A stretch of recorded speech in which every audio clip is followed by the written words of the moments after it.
Have you ever wondered why you sometimes give your heart so quickly, even when your mind warns you to slow down? It feels like an invisible force pulls you forward, urging you to invest before you've even decided if it's safe. You open up, you share pieces of yourself, and almost immediately a quiet voice whispers, "Am I moving too fast? Am I giving too much?" That doubt creeps in, and suddenly what felt natural begins to feel like a mistake. But let me tell you something important. That moment of fear does not mean you are weak. It means you are alive. It means your heart is still beating with hope. And that hope is something most people spend their entire lives searching for. You are not broken for wanting to connect quickly. You are not reckless for feeling deeply. What you carry inside is the rare ability to let yourself be seen, to take emotional risks that others may never dare to take. Yes, it can be frightening. Yes, it sometimes ends with disappointment. But what is the alternative? To close yourself off? To lock your heart behind walls so thick that no one ever reaches you? That may feel safe, but it is not living. You were not made to shrink your capacity for love just to avoid pain. You were made to expand, to discover how strong you truly are when you let yourself love fully. The truth is, many people around you feel the same fear. They hold back, waiting for the perfect moment, waiting for guarantees that never come. And because of that hesitation, they miss opportunities to form real, raw, unforgettable bonds. You, however, have already shown that you are willing to leap, even when there are no guarantees. That courage is not a flaw. That courage is the very thing that makes love possible. Right now, you might be carrying the weight of past regrets. Maybe you've been told you give too much. Maybe someone walked away after receiving everything you offered. But pause for a second. Was the problem really that you gave too soon? Or was it that they could not hold what you gave? There's a difference. And when you realize that, you'll stop blaming yourself for being open, and you'll start honoring the strength it takes to show up so fully. Stay with me here, because this is where everything begins to change.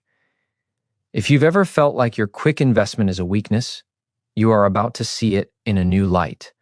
You'll see how your heart, your instinct, and your natural desire to connect are not your downfall, but your superpower. By the end of this, you'll walk away with a new perspective that frees you from guilt, strengthens your confidence, and allows you to love without apology. So don't turn away from this feeling. Don't silence it. Lean into it. Because buried inside the fear of giving too much is the undeniable proof that you are still willing to believe in love, still willing to hope, still willing to fight for connection in a world where so many have already given up. And that, more than anything, is why you must stay here. Listen deeply and allow yourself to be reminded of the truth. Your heart is not a liability. It is your greatest strength. And if you've been worried that you invest in a relationship too quickly, what you're about to discover may change the way you see yourself forever. Think about this. When you allow yourself to open up, when you show your real emotions, when you let someone see beyond the surface, you are doing something most people are too afraid to attempt. Vulnerability is not weakness. Vulnerability is strength in its purest form. It is standing unprotected and saying, "This is who I am, and I'm willing to be seen." That takes more courage than pretending to be untouchable. It takes more strength than hiding behind masks of indifference. The truth is, the people who feel deeply are not fragile. They are the ones who dare to live authentically, and authenticity always requires bravery. Psychologists call it one of the most powerful bonding forces between human beings, the willingness to be vulnerable. When you open yourself up, you create space for trust. You build connection faster and deeper than walls ever could. You may think that by protecting yourself, by playing it safe, you are staying strong. But walls don't keep out pain. They only keep out love. Vulnerability is the bridge that allows two souls to meet in the middle, and without it, relationships never move past the surface. Your willingness to invest quickly isn't recklessness. It's evidence that you are capable of building that bridge, even when fear whispers to hold back. What many don't realize is that vulnerability has a hidden strength. It disarms defensiveness. It breaks through pretenses. It touches something universal inside every human being: the need to feel understood. When you dare to show your heart, you remind others of their own humanity. You inspire them to open in return. That is why, even if it sometimes feels painful, it is still powerful. Because every time you choose to be vulnerable, you are sending a signal: I am real, I am here, I am willing, And those three truths are what make relationships worth having. Yes, there is risk. Yes, sometimes people will not value what you reveal. But think about the alternative. If you never risk, you never connect. If you never show your true self, you may find safety, but you will also find loneliness. And isn't the point of life to love boldly, to share who you are fully, to create connections that awaken you rather than numb you? Vulnerability is the gateway to all of that. The very fear that makes you hesitate is the same force that proves you are alive enough to care. So if you've been told that you open up too soon, pause before you believe that narrative. Consider that maybe what you call too soon is simply the courage others haven't found yet. Maybe your willingness to step forward first is not a flaw, but a gift. You are willing to go where others freeze. You are willing to give what others withhold. That is not something to hide. That is something to embrace. Imagine what would happen if you stopped apologizing for being open. Imagine how free you would feel if you no longer treated your vulnerability as a liability, but as the power that sets you apart. That shift in perspective changes everything. Because once you see vulnerability as courage, you stop asking, "Why do I give too soon?" And you start saying, "I am brave enough to love deeply." And when you claim that truth, you walk through life not ashamed of your heart, but proud of it. Have you ever noticed how quickly your emotions can surge ahead, pulling you into connection before your mind has had time to analyze? One moment you are calm, cautious, telling yourself to take things slow, and the next you feel a rush of closeness, a pull so strong it seems almost impossible to resist. That intensity is not random. It is not weakness. It is biology. Your heart is responding to forces designed to keep human beings alive, forces that have been shaping connection since the beginning of time. When you meet someone who sparks something inside you, your brain begins to release powerful chemicals, dopamine, oxytocin, serotonin, that light up your system like fireworks.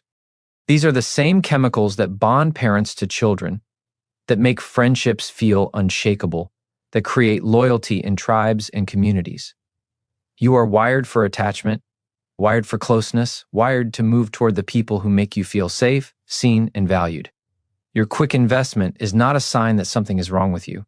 It is proof that your nervous system is working exactly as it should. And yet, because you feel so strongly, so quickly, you begin to doubt yourself. You tell yourself, maybe I'm being irrational, maybe I should be colder, harder, less available. But stop for a moment and ask yourself, what kind of life would that be? To suppress what your biology is urging you to do, to mute the very instincts that allow humans to create love, family, belonging, that would not be strength. That would be self-denial. The truth is, the speed of your emotions is not the enemy. What matters is how you guide them, how you stay aware, how you balance heart with wisdom. Understanding this gives you freedom, because now you know that when you feel the rush of attachment, when you want to give quickly, it isn't because you are naive. It isn't because you are broken. It is because you are human.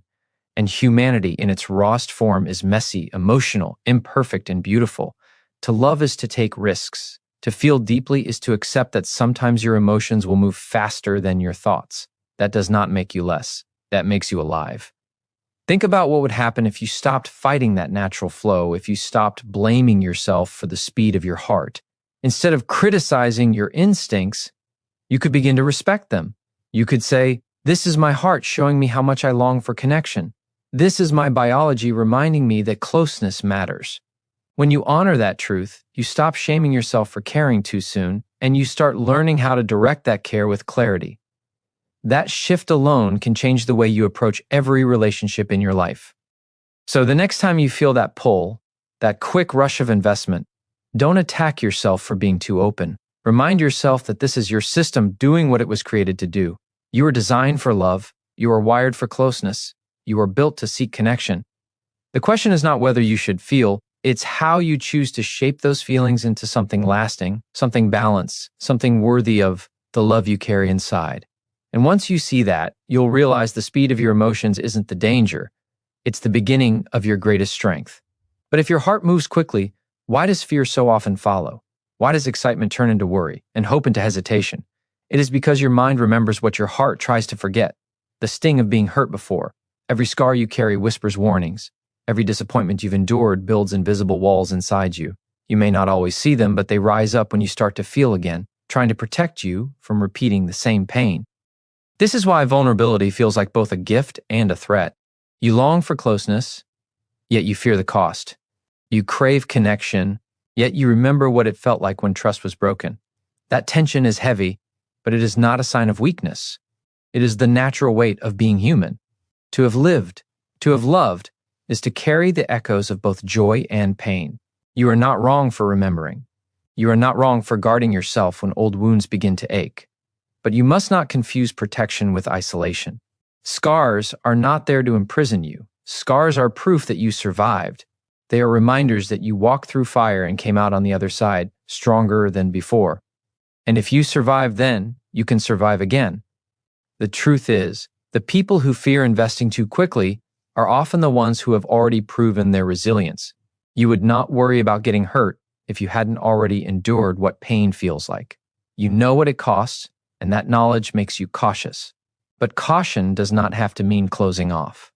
Healing does not mean hardening. The lesson of past hurt is not to stop loving, but to love with more wisdom, more awareness, more respect for your own worth. There is something powerful about reframing the role of your past. Instead of letting it chain you to hesitation, you can let it guide you into clarity. Instead of saying, I was hurt, so I should never trust again, you can say, I was hurt, so now I understand the value of trust. That shift takes you from living in fear to living with strength. Because pain is not meant to silence your heart, it is meant to shape your heart into something even stronger, even wiser, even more capable of love. When you recognize this, you stop running from your scars. You stop treating them as shameful, and you begin to see them as the metals of survival they truly are. Every scar says you tried. Every scar says you cared. Every scar says you dared to open yourself to something greater than fear. And that matters. Because people who have never risked anything may avoid pain, but they also avoid depth. You, on the other hand, have lived deeply enough to carry reminders of it. That is not weakness. That is evidence of a heart that refuses to give up. So the next time fear rises, the next time doubt whispers that you are giving too much too soon, remember this. Your scars are not stop signs. They are not reasons to freeze your heart.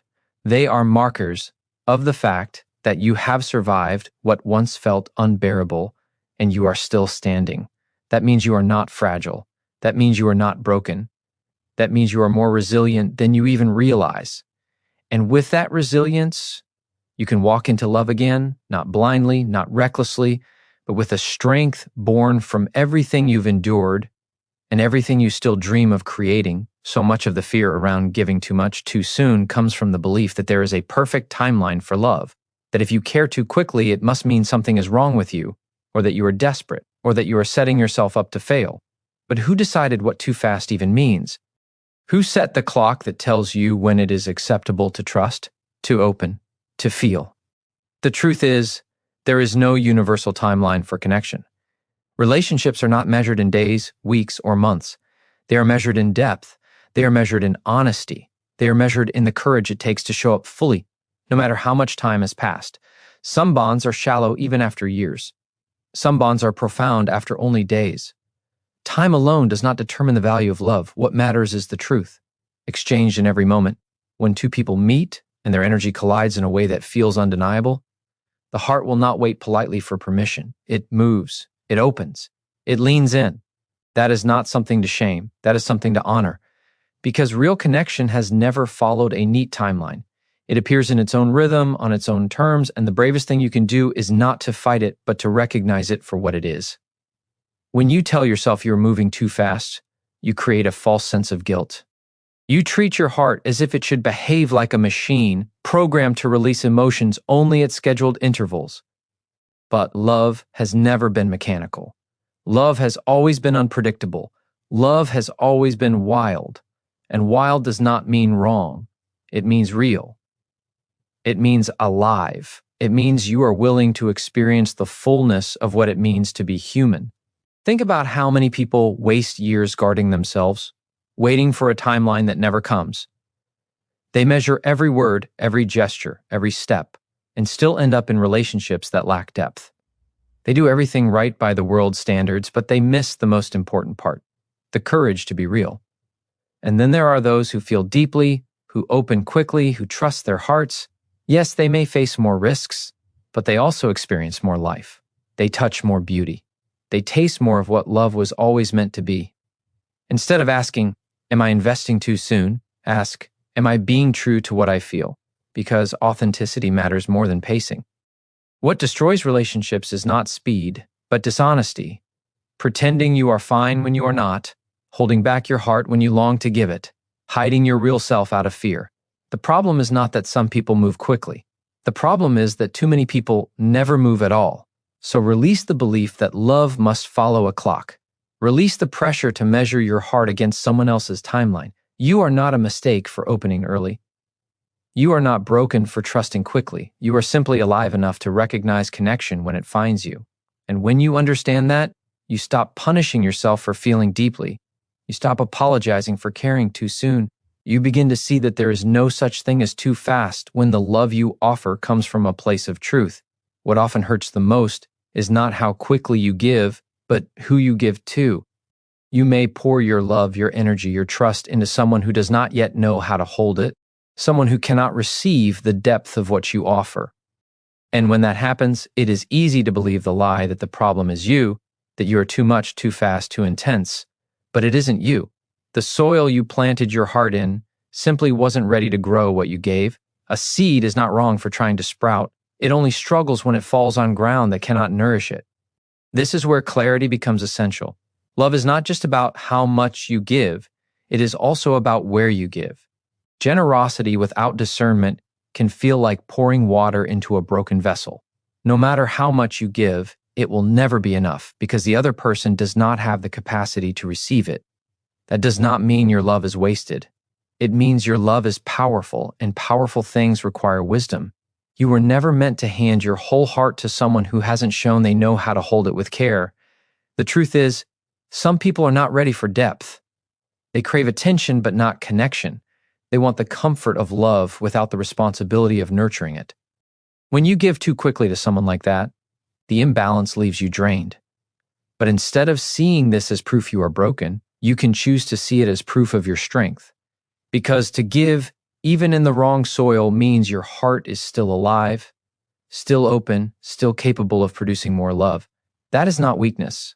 That is abundance. The shift you need is not to stop giving, but to start discerning, to watch not just how you feel, but how the other person shows up. Do they match your effort? Do they respect your vulnerability? Do they make space for your presence, not just when it benefits them, but when it requires commitment? These are the questions that protect your love without closing it off, because your goal is not to shrink your heart. It is to place it where it can thrive.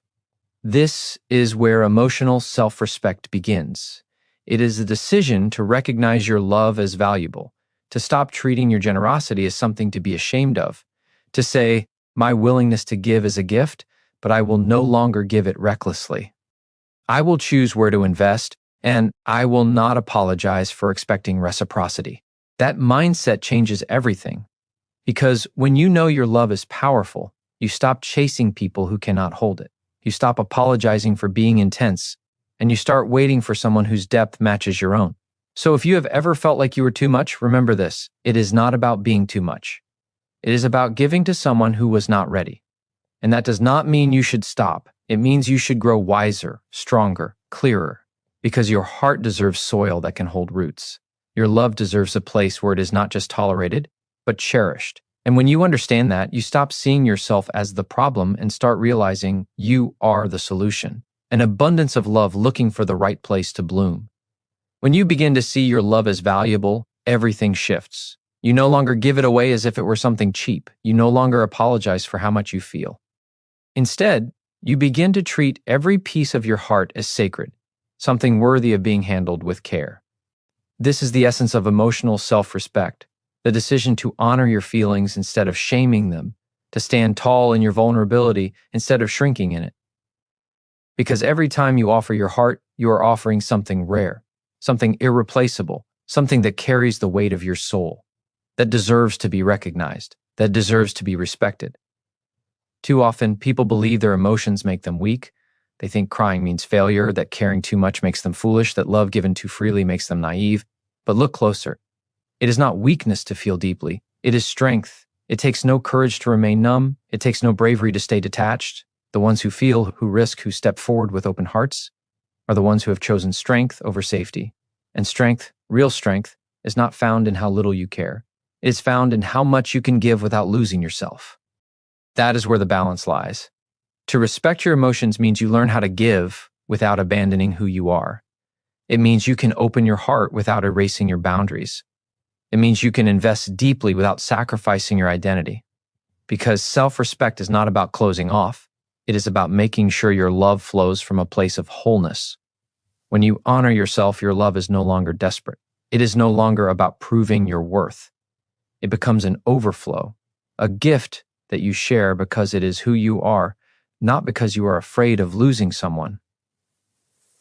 Think of how liberating it feels when you no longer beg for your love to be accepted, when you no longer chase validation, when you stand in the truth that your emotions are not flaws to fix, but treasures to protect. In that place, you stop fearing whether you are giving too much too soon. Instead, you start asking whether the other person can rise to meet the depth of what you bring.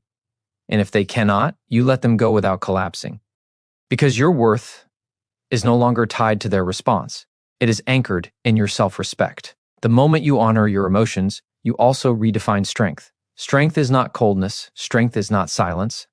Strength is knowing you can feel everything and still remain whole. Strength is crying without shame. Strength is loving without apology. Strength is saying, I will give, but I will not give myself away. I will love, but I will not lose who I am. That balance is what allows you to keep your heart open without being destroyed by those who cannot hold it. So if you have ever looked at your emotions as something to hide, stop. If you have ever told yourself you should feel less, love slower, care quieter, remember this. Your feelings are your greatest gift. They are the proof of your humanity. They are the evidence of your courage. And when you learn to respect them instead of repress them, you no longer fear how quickly you give. You begin to trust the power behind every single thing you feel.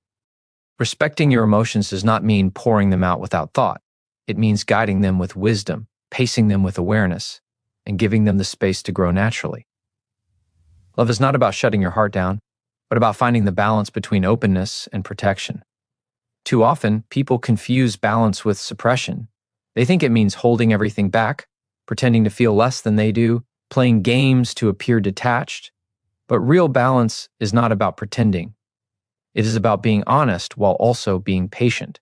It is about allowing your emotions to breathe without demanding instant certainty from the other person. You do not have to silence your heart to be wise. You do not have to close your spirit to protect it. What you need is discernment, the ability to give while also observing, to open while also noticing how the other person responds. Because love is not only about what you feel, it is about what you see. It is about whether their actions match their words, whether their consistency matches your vulnerability. When you balance your emotions with awareness, you begin to see clearly who is ready for your love and who is not. This kind of balance protects you without hardening you. It lets you say, I feel this and I honor it, but I will not hand over my entire soul to someone who has not yet proven they can hold it. That is not fear. That is wisdom. That is love respecting itself. And when you live from that place, you no longer feel like you are moving too quickly. You realize you are moving honestly, but also intentionally. Boundaries are not walls. Boundaries are bridges that allow connection to flow in both directions without drowning either person. When you set healthy boundaries, you create space for love to grow at a steady pace. You test the soil without uprooting yourself. You open your heart without giving it away entirely. And this is not about being guarded. It is about being grounded. It is about standing firm in who you are, even as you invite someone else into your world. Balance gives you freedom. It frees you from the fear of being too much. It frees you from the guilt of caring deeply. It allows you to stay open without being consumed, to love without losing yourself, to give without running dry. And when you live in that freedom, love stops feeling like a risk that could destroy you. It starts feeling like a journey that expands you. Think about what it means to walk into a relationship with both openness and strength. You are no longer clinging to timelines. You are no longer apologizing for your feelings. You are no longer giving blindly. Instead, you are giving wisely. You are pacing your love not by fear, but by trust Trust in yourself, trust in your worth, trust in your ability to discern. And that trust is what allows love to flourish. So do not silence your emotions to protect yourself. Do not pretend you are less than what you are. Learn the art of balance, the courage to stay open and the wisdom to hold steady. When you do, you no longer live in fear of investing too quickly. You live in the strength of knowing that your love is guided, intentional, and powerful enough to move at exactly the pace it was meant to. Every time you invest in someone, you are not only revealing who they are, you are also revealing who you are. The way you love, the way you give, the way you show up in relationships is a mirror reflecting the depth of your humanity. Quick investment often gets judged as desperation, but look deeper and you will see something else entirely. You will see a soul that still dares to believe in connection. You will see a heart that still has hope, even in a world where so many have given up on love. You will see courage, the kind of courage that refuses to let fear dictate the terms of intimacy. What you give reveals more about your strength than your weakness. It shows that you are willing to risk rejection because you know that love is worth the risk. It shows that you are not afraid to let yourself be seen, even when you cannot control how others respond. That is authenticity, and authenticity is rare. While others may hide behind games, masks, and carefully constructed walls, you choose to live transparently. You choose to say, this is me, this is what I feel, this is what I have to offer. That honesty is not a flaw, it is a power most people never tap into. Yes, opening quickly can make you vulnerable. Yes, it can expose you to people who may not honor what you give. But that is not the full story. The full story is that your quick investment demonstrates your capacity to love at a depth many people will never experience. It is a reflection of how deeply you value connection. It is proof that your heart is alive, unafraid to beat loudly in a world that often tells people to be silent. And here is the truth most people never hear: the qualities that make you feel too much are the very qualities that make you extraordinary. Your longing for closeness is proof that you crave meaning, not shallow distractions. Your ability to trust is proof that your soul has not hardened, no matter how many times you've been hurt. Your instinct to give is proof that you carry an abundance within you, an overflow of love that cannot be contained. That is not weakness, that is wealth. The kind of wealth that cannot be bought, the kind that only grows the more you share it. When you stop looking at your quick investment as a flaw and start seeing it as a mirror, everything changes. You begin to see your openness not as something to hide, but as something to honor. You realize that the way you love is a reflection of resilience, not recklessness. You begin to trust yourself more because you see that your emotions are not random storms. They are expressions of the strength you carry inside. So instead of asking why you give too soon, ask what it reveals about your character. Ask what it shows about your courage. Ask what it proves about your ability to still believe, even after being hurt. Because every act of quick investment is not a mistake, it is a statement. It says, I refuse to let fear win. I refuse to let pain turn me cold. I refuse to stop showing up as who I really am. And that is the mirror you should never turn away from, because what it reflects back is not weakness, but undeniable strength. But beneath the courage of opening quickly, there often lingers a deeper question. Will I lose myself if I give too much? This fear is real, because love has a way of pulling us in so powerfully that we risk forgetting where the other person ends and we begin. The thought of disappearing inside someone else's world can be terrifying, and sometimes it is what makes you hesitate to trust the speed of your own emotions. Yet this fear is not a sign that you should stop giving. It is a reminder that love was never meant to erase you. Love was meant to amplify you.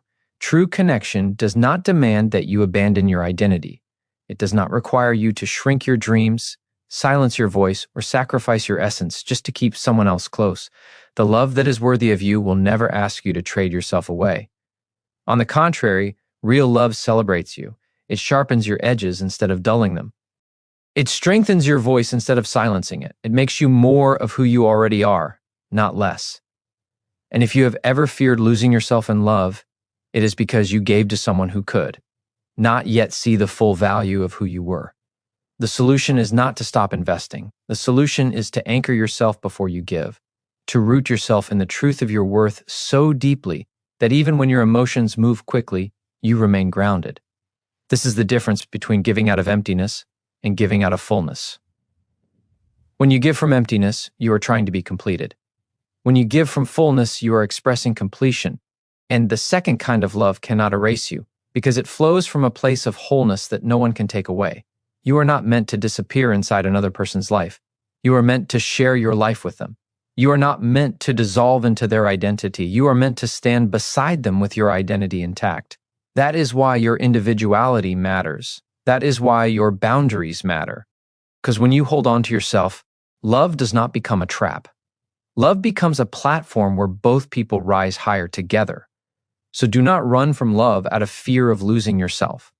Run from the kind of love that demands you disappear. Do not silence your emotions because you are afraid of being consumed. Strengthen your identity so that your emotions can flow freely without drowning you. The more you honor who you are, the more powerful your love becomes, because it is no longer love born out of fear, but love born out of freedom. Imagine what it would feel like to give deeply without the fear of vanishing, to love someone with your whole heart while knowing that your essence remains untouched. That is possible. That is the kind of love that transforms, not the kind that erases you, but the kind that reveals the best of you. And when you step into relationships with that truth, you stop asking, what if I lose myself? And you start declaring, the more I love, the more I become. Every pattern you've carried into love has been shaped by the story you tell yourself about it. If you believe that giving too quickly means you are foolish, you will keep holding yourself back, punishing your own heart for wanting what it naturally wants. If you believe that vulnerability is dangerous, you will armor up, suffocating your deepest need for connection. But if you are willing to rewrite the story, everything changes. You begin to see your quick investment not as recklessness, but as faith. You begin to see your openness not as naivety, but as bravery. And you begin to walk into relationships not with shame, but with pride in your ability to love deeply. The story you carry about love determines how you show up in it. A story of fear creates hesitation. A story of shame creates self-betrayal. But a story of strength creates freedom. That is why you must choose carefully which story you allow to live inside of you. You have the power to redefine what it means to open your heart. You have the authority to declare that giving early is not proof of weakness. It is proof that you still believe in the beauty of connection. And that belief, more than anything else, is what allows love to transform your life. Consider this: every act of love you've ever given has revealed your courage. Every risk you've taken, every time you've opened your heart, every moment you've allowed someone to see the real you. It was never wasted. Even when it didn't last, even when it ended in pain, it added to the story of who you are becoming. It shaped your strength. It clarified your values. It deepened your understanding of what you deserve. So why treat those moments as mistakes? Why let them haunt you when they were simply steps on the path toward wisdom? The moment you stop seeing your past as failure and start seeing it as training, you free yourself from guilt. You stop dragging the weight of regret into every new relationship. You start walking with confidence instead of caution, because you finally understand that nothing you've given has been wasted. Every ounce of love, every word of trust, every act of generosity has been part of the process of becoming the person who can give love more wisely, more powerfully, more authentically. This is the new story you are invited to write. A story where you are not too much, but exactly enough. A story where your love is not careless, but intentional. A story where your quick investment is not a flaw, but a reflection of the courage to step forward when so many others hold back. And once you claim that story, shame loses its grip. Fear loses its power. You no longer see yourself as someone who needs to be fixed. You see yourself as someone who is growing, evolving, and preparing for the kind of love that matches the strength of your heart. When you rewrite your narrative, you rewrite your future. You give yourself permission to love without apology, to invest without guilt, to care without hesitation. And in doing so, you stop asking whether you are too much, and you start realizing that you are always enough, more than enough, for the kind of love that is meant to last. The greatest transformation happens when you stop questioning whether your love is too much and start questioning whether the love you receive matches the depth you give. Because the truth is, your quick investment is not the danger. Settling for someone who cannot carry it is. You are not broken for wanting more, you are not flawed for giving freely, and you are not foolish for stepping in early. What hurts you is not your speed, but the imbalance that comes when your devotion is met with indifference, when your openness is met with half measures. When your full heart is handed to someone who is only willing to give a fraction of theirs, that imbalance is where your pain is lived, not in your love itself.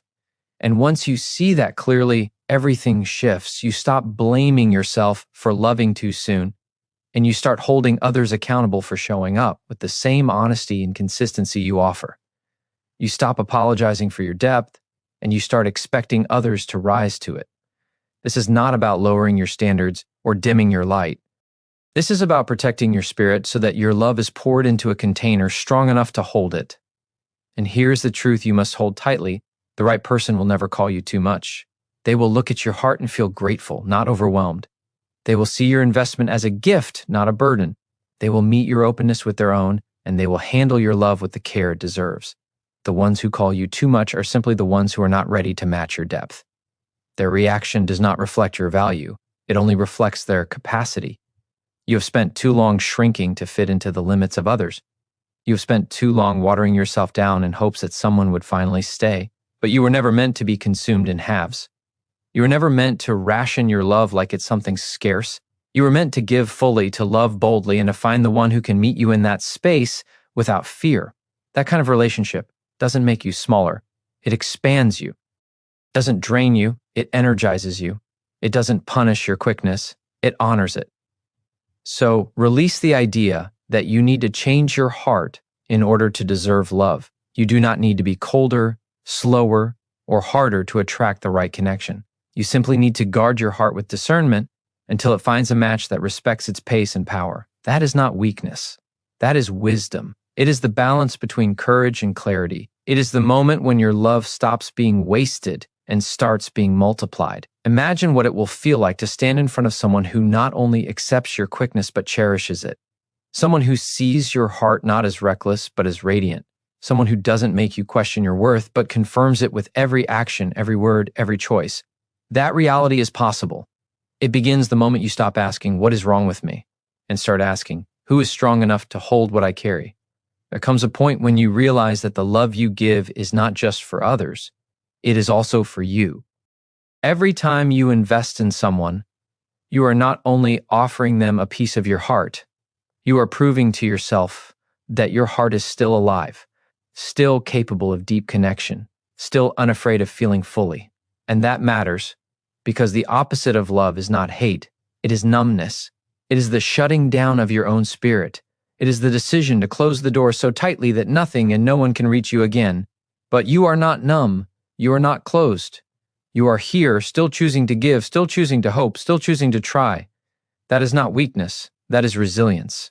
This resilience is what sets you apart. While others may retreat after being hurt, you still lean in. While others may guard themselves until no light gets through, you still allow yourself to feel. This is the strength of someone who refuses to let fear dictate their future. And the truth is, people who love like this, the ones who continue to invest even after pain, are the ones who build the most meaningful bonds, because they have the courage to be seen. They have the courage to risk. They have the courage to allow life to break them open and still keep loving anyway. But resilience does not mean recklessness. It means learning how to direct your love where it can grow, instead of where it will be wasted. It means understanding that not everyone has earned the depth you are ready to give. Some people will take without returning. Some people will enjoy your openness without respecting it. Some people will see your giving nature as an opportunity to use you. And resilience is not about ignoring that truth. It is about seeing it clearly and choosing to walk away before it drains you. That is where your power lies. Not in stopping your heart from loving, but in teaching it how to love wisely. Not in shutting down, but in discerning who deserves your investment. And this wisdom grows each time you fall, each time you rise, each time you remind yourself that your value was never diminished just because someone else failed to see it. Every experience has been a teacher. Every heartbreak has been a guide. Every time you've given, you've also gained knowledge about yourself, about others, about what love requires to truly last. So when you feel afraid of investing too quickly, remember this. Your fear is not a warning to stop loving. It is a reminder to love with awareness, to notice actions, not just words, to pay attention to consistency, not just promises, to measure love not by how fast it begins, but by how steadily it grows. You already have the strength to give. Now you are building the wisdom to protect it. That balance is where your future happiness will be born. And when that balance is mastered, love stops being a battlefield. It stops being a cycle of guilt and regret. It becomes a partnership where both hearts are invested, both souls are committed, both lives are aligned. That is what your courage has been leading you to all along. And that is what will finally show you that you were never too much. You were always exactly enough for the love that was meant to find you. The moment you start to realize that your love is not a weakness but a force, everything changes. You stop asking whether you are too much, and you begin to ask whether the other person is ready to rise to the level of what you offer. This is not arrogance, it is clarity. Because love is not just about what you give, it is about what you allow yourself to receive. You cannot carry the weight of a relationship alone, no matter how strong your heart is. The truth is, the most fulfilling connections are built when two people choose to meet each other with equal depth, equal respect, and equal commitment. When you understand this, you no longer measure your worth by how quickly you fall, but by how intentionally you rise.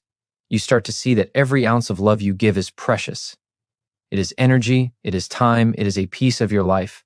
And when you give it without awareness, you risk pouring it into empty hands. But when you give it with wisdom, you create something unshakable, something that grows roots and withstands storms. This is the power of choosing carefully, not fearfully. Fear makes you hesitate. Fear whispers that maybe you should stop caring, stop trusting, stop opening your heart. But wisdom says something different. Wisdom says you can still open your heart, just not to everyone. Wisdom reminds you that love is not scarce. Love is abundant, but your energy is sacred. And the way you protect it is not by withholding it from the world, but by directing it toward people who have shown they are capable of cherishing it. That is not being guarded. That is being grounded. That is how you honor yourself without losing the gift of your vulnerability. Think about how much lighter you would feel if you trusted your own standards. If you believed that you did not need to rush, not because love is rare, but because you are valuable. Imagine how different your relationships would feel if you entered them from a place of fullness instead of fear. You would no longer chase validation. You would no longer cling to scraps of attention. You would no longer confuse temporary excitement with lasting devotion. You would wait, not because you are afraid of being hurt, but because you know you deserve something real. And when you choose to wait for what is real, something incredible happens. The anxiety of, am I investing too quickly? Begins to fade. Because you are no longer judging yourself for loving deeply, you are simply aligning your depth with someone who matches it. This is what gives you peace. This is what removes the cycle of overthinking. This is what transforms your love from a gamble into a foundation. You are not here to second guess every feeling. You are here to honor them. You are not here to silence your heart. You are here to trust it, but also to guide it. When you accept that both love and wisdom belong to you, you stop battling with yourself. You stop being your own enemy. You start to become the protector of your own soul, the guardian of your own peace, the chooser of who is worthy to stand beside you. This shift is where your freedom begins.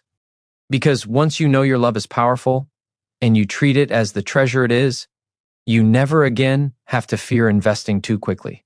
You simply decide to invest rightly, and in that choice, you finally give yourself the love you've been waiting for all along. The fear of moving too quickly often comes from a deeper place. The fear of being disappointed, of pouring your heart into someone who cannot hold it, of repeating the same painful lesson again and again. That fear is not weakness. It is memory. It is your body and your mind trying to protect you from hurt you've known before. But protection without direction can turn into paralysis. You can find yourself hesitating to love at all, confusing caution with safety, forgetting that love itself was never the enemy. What hurt you was not your willingness to give. It was the absence of someone able to receive it with care.